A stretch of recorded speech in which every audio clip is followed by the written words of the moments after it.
How about if we do it? I can do the first five, and you can do the next five, and you can just go by five. What do you think about that? Yeah, that's fine. Let's do that. All Okay.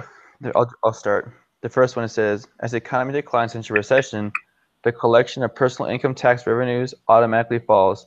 This phenomenon best illustrates how a progressive income system. I chose the second one. I chose decreases real interest rates in the economy. See, and I had the last one. I had it serves as an automatic stabilizer. Okay, can you explain why? Yeah, so it's an automatic stabilizer because the progressive income tax is the most has the greatest amount of stability because as revenues rise, there'll be more taxes. As they decline, there'll be less. But it kind of follows a curve like this. Well, I guess like this if you look at the camera. Mm-hmm. So what that does is as the economy goes down, the taxes automatically fall. Okay, What yeah. it does is it stabilizes the economy because they're not collecting as much taxes from people, which allows for the amount of the percent of spending to be higher. Mm-hmm. Okay. All So right. basically, and regressive is when it's backwards. When, for example, if the lower the income, the higher the rate would go, right? Yeah, the lower your income, the higher your tax. Yeah. And then what was the last one? The last one was just proportional. Yep. That's But so you it's got basically just a fixed, yep. it's just a fixed tax rate, I think. Mm-hmm. All Should you right. number two then? Yeah. All right. Number two, due to automatic stabilizers, when the nation's total income rises, government transfer spending. I chose decreases in tax revenues increase. And that's what I had. All right.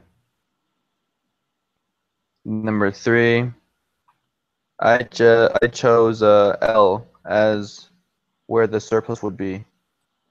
Yep. Okay, number three,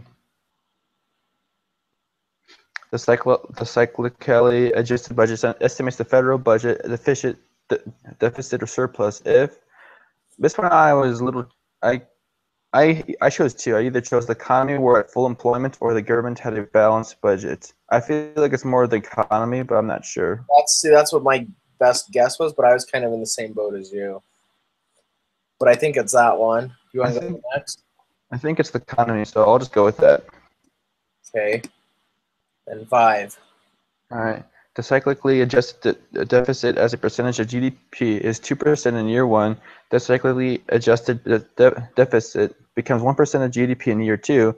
It can be included from year one to year two that I chose the federal government is decreasing taxes. And I had the first option, so and these ones The, weren't too sure about it as well. yeah, same here. I mean, I was looking at the graph that they show, and let's see, recent. It was in recent and projected U.S. fiscal policy,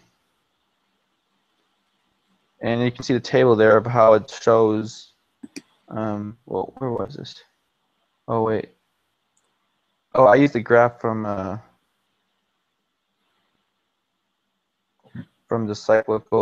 cyclically adjusted budget. I don't know. I forgot how I got this answer. Only thing is, I just know that this one seemed the best one to me, but I don't know still because it was a little iffy for me. Yeah, I'm gonna look into the question a little bit more. I Okay. actually just not You long ago just literally got ready for the quiz. yeah, Yeah. I barely finished reading the stuff, so we'll see. So the cyclically adjusted deficit as a percent.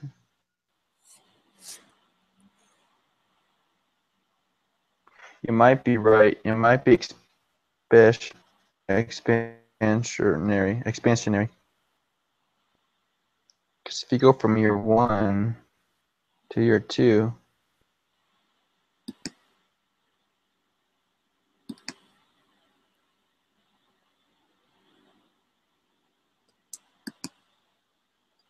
Yeah, just a second. My computer is slowing down. It's all right.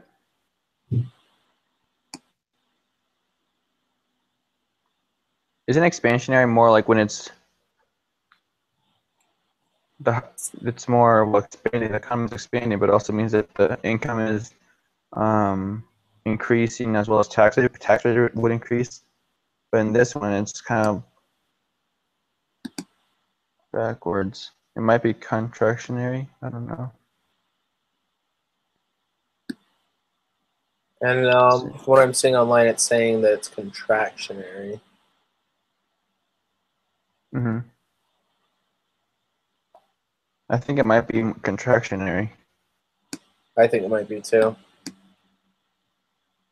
Because it's decreasing as more time passes, the percentage of GDP is decreasing, which makes it deficit, obviously. Yeah. So you just go with that. Yeah, we can go contractionary.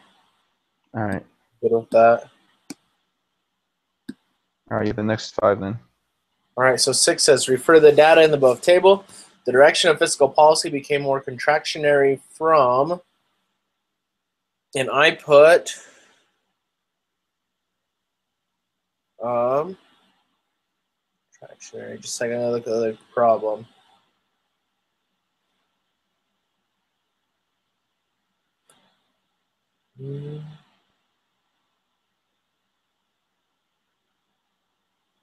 I was thinking 2001 to 2002, but I had no clue what this one was. Okay, I chose the first one because the way I figured it out was the more positive and higher it becomes, the more contractionary it becomes. Whereas the more negative it becomes, the more expansionary it is. I don't know, does that make sense to you? I'm still trying to figure it out. If you look on the page where it says fiscal policy from 2007, from 2000 to 2007, it shows an example of the policy becoming contractionary.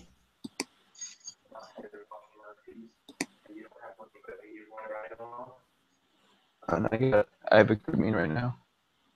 But, all right, see you.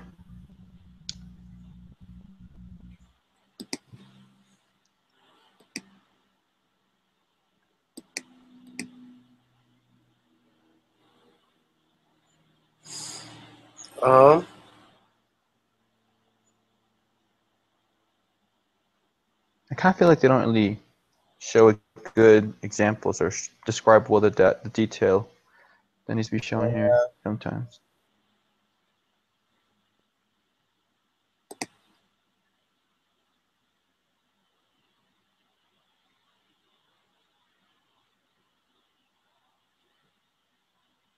So an expansionary increases spending to increase demand, contractionary decreases spending to decrease demand.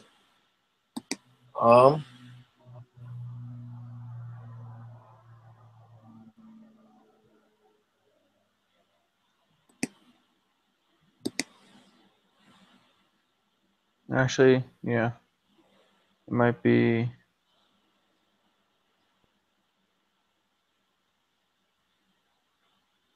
Might be 2002 to 2003.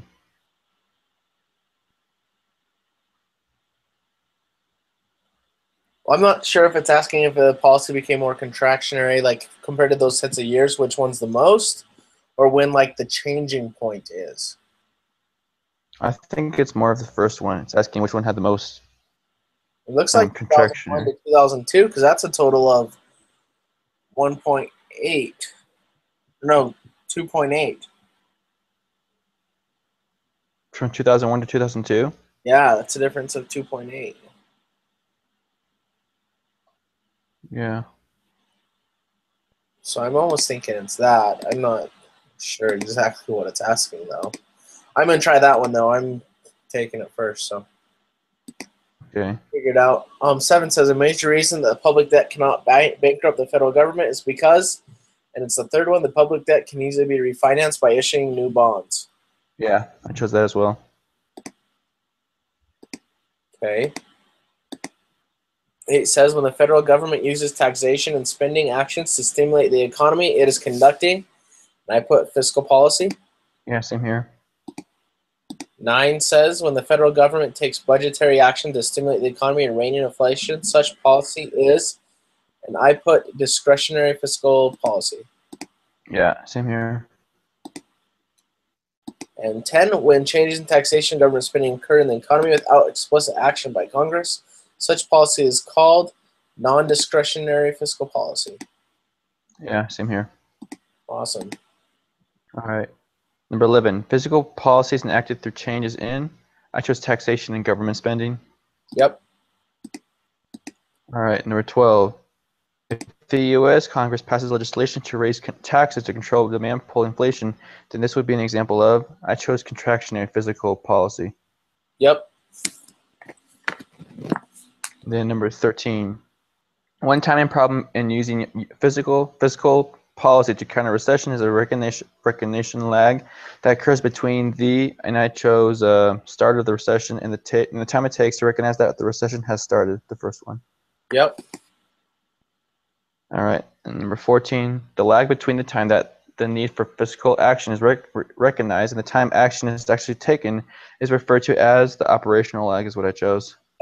And I put that as administrative lag. I got that straight from the book. Operational is the time between the action is taken and it has an effect on the economy. The administrative is saying that we recognized it, but we haven't taken action yet. So administrative is, what was that again? It's where they realize it's after they have recognized it, the recognition one, and next is administrative. So the recognition is the stage from when they don't know when it's already happening and they don't know until they know it's happening. Administrative is where they know it's happening and until they put something in place. And operational is when something's in place until it actually has effect on the economy. Okay. But straight in the text in those sections. So operational is basically it's done when the action has already been taken. The action's already been taken. It's a time from when the action's taken until the economy actually feels the difference from that action. Okay. All right, I get that. And administrative is, what was that again? That's the time it takes from when it's recognized until they do take an action. So it's recognized, but but action hasn't been taken, right? Yes. Okay, and then recognition is just basically beginning of either recession or inflation, and you're aware of it. It hasn't happened yet, but you're aware that's going to happen pretty soon, right? It's where there's the inflation, but they're not aware of it. It's the time when the inflation recession starts until they become aware of it. Okay.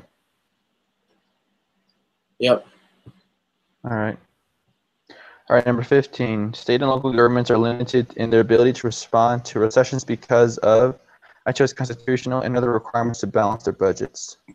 That's what I had. All right. 16 says the crowding out effect suggests that, and I put increases in government spending may reduce private investment. Okay, same here.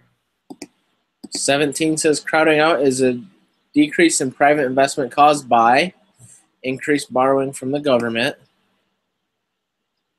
All right, that one I chose the third one. I chose increased spending by households, but I wasn't sure. Well, it's the last one pretty much. The last one? Investment goes down because there's more investment by the government, so it makes the interest rate more expensive, so the investment goes down. Okay. So crowding out decreases private investment, which is caused basically by increased borrowing by the government. And then the opposite of crowding out is basically when there's an increase in private investment, because there aren't that many people coming in and take advantage of the rates or the demand, right? Yeah, so the interest rates will drop. And so that's the inverse of that. Yep. So 18 is the Social Security program is designed to pay current retirees using funds from current contributions. Yep, got that. 19 says a federal budget deficit exists when federal government spending exceeds tax revenue in a given year. Yep. And 20 is how is the public debt calculated? And it's by calculating the annual difference between tax revenues, and government spending over the years. Yep. All right. That makes sense. Well, I'm going to go ahead and submit it.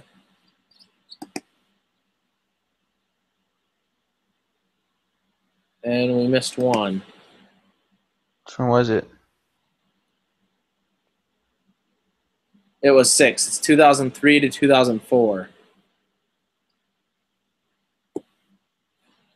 2003 to 2004? Uh-huh. And I have no idea why. So I would guess the reason why is because those are the deepest deficits that they have in that whole list. That's my only best guess, because 2003 is negative 3.4, and 2003 is 3.4, which is negative, and 2004 is negative 3.5, which is the deepest or the lowest number. So I'm assuming that's what they were asking about. I'm not sure. I'm not sure what it's saying. So, yeah, but that's that. So, And number 17, which one did you choose for that one? I chose the second one. Increased borrowing by the government. Yep. All right. So stop the